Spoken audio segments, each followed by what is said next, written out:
दोस्तों, स्वागत है आपका फेसबुक लाइव पर। कुछ एक साल पहले मैंने एक वीडियो बनाया था propaganda and lies exposed of BJP IT cell, जिसमें मैंने बताया था कैसे सोशल मीडिया पे, ट्विटर, फेसबुक, व्हाट्सएप पे प्रोपोगेंडा फैलाया जाता है और झूठ फैलाए जाते हैं। मैंने बीजेपी पे इसलिए फोकस किया था क्योंकि बीजेपी 90% काम बीजेपी ही करती थी। 99% फेक न्यूज बीजेपी की साइड से ही आती है और किसी ऑपोजिशन पार्टी के साइड से नहीं आती है। ये बहुत ही वेल नोन फैक्ट है। अब एक साल बाद उस वीडियो के अनफॉर्चुनेटली हालत बद से बदतर होती चली गई है। पहले तो खाली सोशल मीडिया में ही अपना प्रोपेगेंडा और झूठ फैलाते थे, अब ये स्कूल की टेक्स्ट बुक्स में, बच्चों की टेक्स्ट बुक्स से लेकर टीवी के न्यूज चैनल्स तक झूठ फैलाने लग चुके हैं। मैं रिपब्लिक टीवी की बात कर रहा हूं, इंडिया का नंबर 1 प्रोपेगेंडा चैनल। तो न्यूज चैनल पे भी इनका प्रोपेगेंडा आ चुका है, स्कूल की टेक्स्ट बुक्स में भी, और अब बॉलीवुड फिल्मों में भी आने वाला है। ये बहुत ही ज्यादा प्रोपेगेंडा फैलाने लग चुके हैं अब ये हर जगह। अब मैं इस वीडियो में आपको बताना चाहूंगा स्कूल की टेक्स्ट बुक्स और बॉलीवुड फिल्मों के बारे में कैसे ये फैलाते हैं। एक महीने पहले की खबर है कि राजस्थान में नई टेक्स्ट बुक्स जो बनाई गई हैं उनमें कैसे मोदी गवर्नमेंट को ग्लोरीफाई किया गया है और जो कांग्रेस के फ्रीडम फाइटर्स हैं ब्रिटिशर्स के टाइम के, उनको नीचा दिखाया गया है। ये देखिए,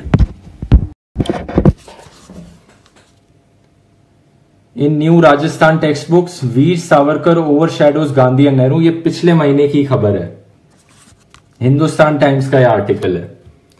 द वायर.in ने बहुत अच्छा इन टेक्स्ट बुक्स को उनके अंदर से दिखा रखा है, कैसे इसमें क्या क्या दिखाया गया इन टेक्स्ट बुक्स में। तो सबसे पहले तो इन टेक्स्ट बुक्स में कांग्रेस की बहुत बुराई की गई है। ये अभी वाली कांग्रेस नहीं, जो ब्रिटिशर्स के टाइम की कांग्रेस थी, इंडियन नेशनल कांग्रेस। इन टेक्स्ट बुक्स में बताया गया कि कांग्रेस चाहती थी कि ब्रिटिशर्स यहीं रहे। सीधा सीधा ये झूठ है। उसके बाद वीर सावरकर, पता नहीं वीर सावरकर को इतना क्यों पीछे पड़े रहते हैं बीजेपी वाले।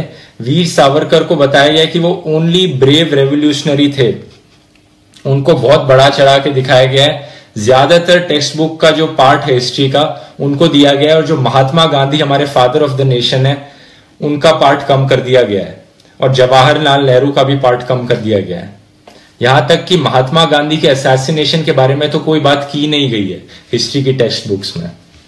ये देखिए,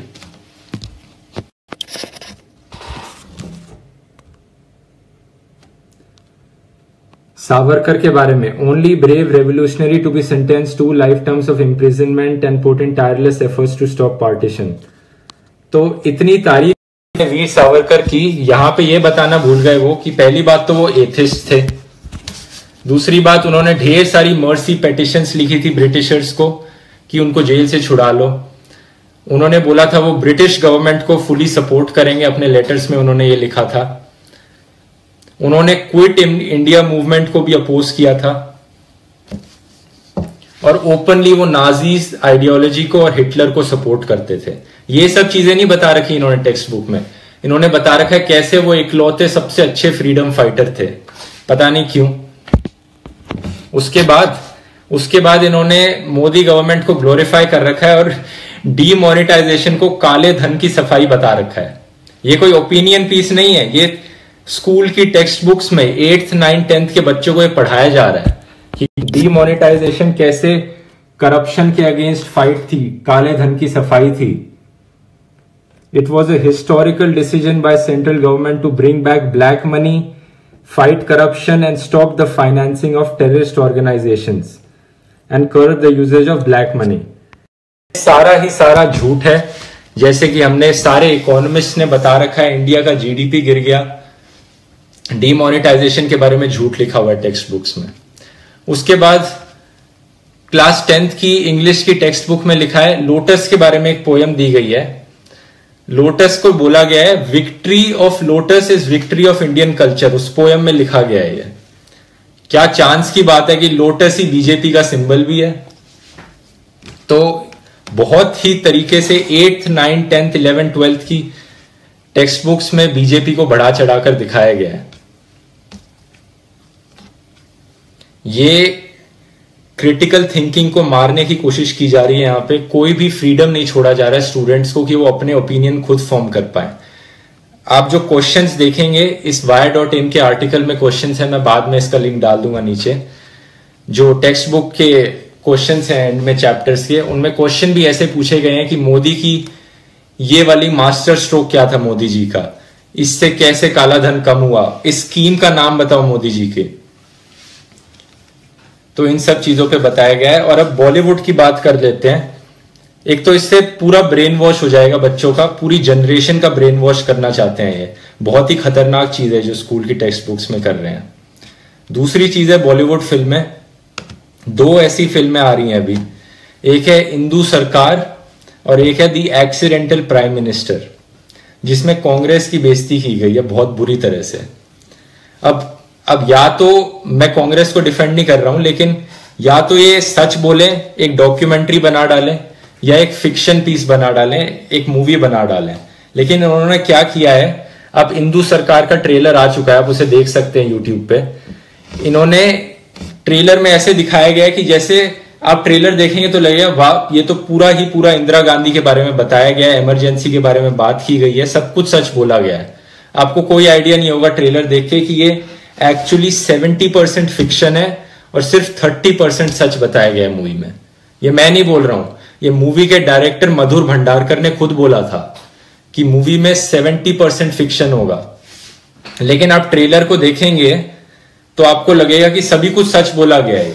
99% लोग मधुर भंडारकर का इंटरव्यू तो पढ़ेंगे नहीं, वो सिर्फ मूवी देखने जाएंगे और मूवी देखने के बाद उनको लगेगा कि जिस तरह से इंदिरा गांधी को पोर्ट्रे किया गया है वहां पे, सब कुछ सच बताया गया उनके बारे में।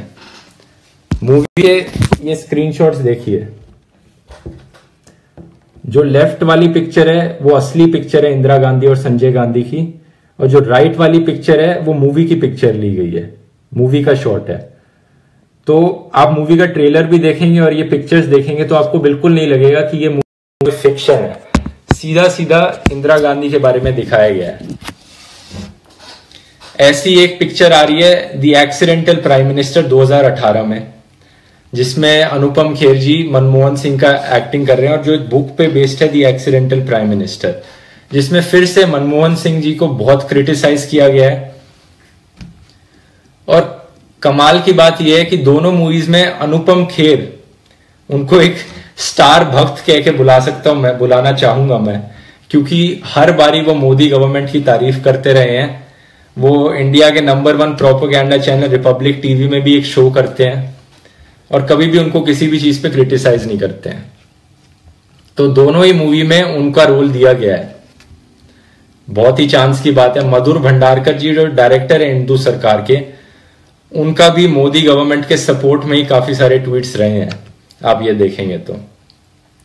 अब बात यह है, आप कहने को कह सकते हैं भाई फ्रीडम ऑफ स्पीच है, जो मूवी बनानी है बना लो, बिल्कुल बना लो, कोई डाउट नहीं है। लेकिन किस तरह से मूवी बना रहे हो कि ऐसे दिखा रहे हो जैसे सच्ची डॉक्यूमेंट्री बनाई जा रही है, लेकिन उसमें अपना तुम प्रोपेगेंडा मिक्स करके लोगों को दिखा रहे हो, ये गलत चीज है। ये चीज अब आप बोलोगे कांग्रेस के टाइम ने भी की थी, लेकिन ऐसा कभी नहीं हुआ था कांग्रेस के टाइम में। 2 मूवीज याद आती है मुझे, एक राजनीति थी और एक यंगिस्तान थी।